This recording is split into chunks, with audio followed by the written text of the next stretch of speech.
एक बार की बात है। एक दूर देश में राजा रणधीर नाम का एक राजा रहता था। राजा रणधीर अत्यंत कंजूस था।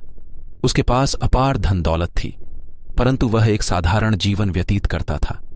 राजा रणधीर को डर था कि यदि लोग उसके धन के बारे में जान जाएंगे तो वे उससे पैसे उधार मांगने लगेंगे। इसलिए उसने अपना सारा धन एक गुप्त स्थान पर छिपा दिया। एक दिन राजा रणधीर जंगल में घूम रहा था। तभी उसे एक प्राचीन कुआं दिखाई दिया। उस कुएं के पास एक बूढ़ा व्यक्ति बैठा था। राजा ने बूढ़े से पूछा, यह कुआं इतना पुराना क्यों दिखता है?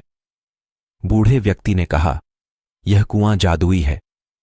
यदि कोई व्यक्ति इसमें सिक्का डाले और ईमानदारी से प्रार्थना करे तो उसे अपनी इच्छानुसार धन प्राप्त होगा। राजा रणधीर को यह सुनकर बहुत खुशी हुई। उसने सोचा, अब मुझे अपना धन छिपाने की आवश्यकता नहीं है। मैं इस कुएं से जितना चाहूंगा उतना धन प्राप्त कर सकता हूं।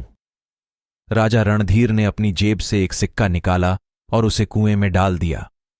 उसने प्रार्थना की, हे कुएं के देवता, मुझे अपार धन प्रदान करें। तभी कुएं से एक आवाज आई, तुम्हें जितना धन चाहिए उतना प्राप्त होगा, लेकिन याद रखो, यदि तुमने कभी भी लालच किया तो तुम्हें सब कुछ खोना पड़ेगा।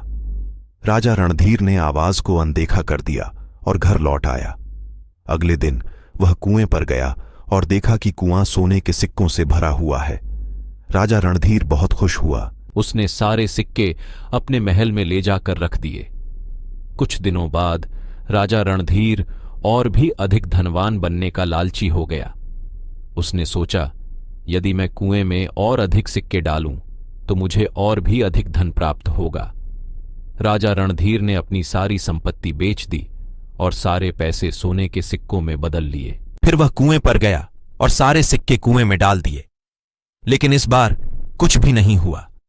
राजा रणधीर ने कुएं में झांक कर देखा तो उसे कुआं खाली दिखाई दिया। राजा रणधीर घबरा गया। उसने कुएं में चीखना चिल्लाना शुरू कर दिया। तभी कुएं से वही आवाज आई, तुमने लालच किया है, इसलिए तुम्हें सब कुछ खोना पड़ा है। राजा रणधीर को अपनी गलती का एहसास हुआ। उसने पश्चाताप किया और क्षमा मांगी, लेकिन अब देर हो चुकी थी। राजा रणधीर कंगाल हो गया था। उसने अपनी सारी संपत्ति खो दी थी।